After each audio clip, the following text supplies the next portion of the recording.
სამცხე-ჯავახეთის გუბერნატორი ივანე ციკლაური სამუშაო ვიზიტით მეზობელი თურქეთის მოსაზღვრე მხარეს არდაგანს სტუმრობდა.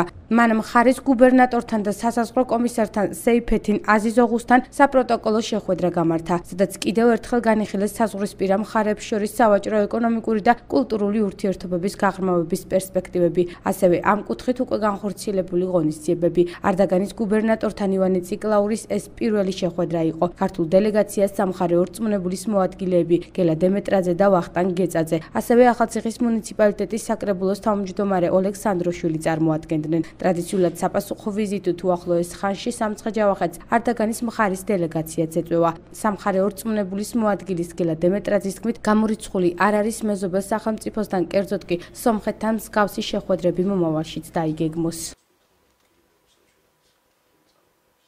პირველ რიგში მოხდა გაცნობა გუბერნატორებს შორის. ეს იყო პირველი სამუშაო შეხვედრა როგორც ჩვენი გუბერნატორისთვის, ისევე არდაგანის გუბერნატორისთვის და დაისვა ის საკითხები, რაც ყოველთვის ისმევა ხოლმე, რაც შეეხება ჩვენი მოსაზღვრე რეგიონების ეკონომიკურ თანამშრომლობას, სოციალურ-კულტურულ სფეროს. დაიგეგმა რამდენიმე პროექტი,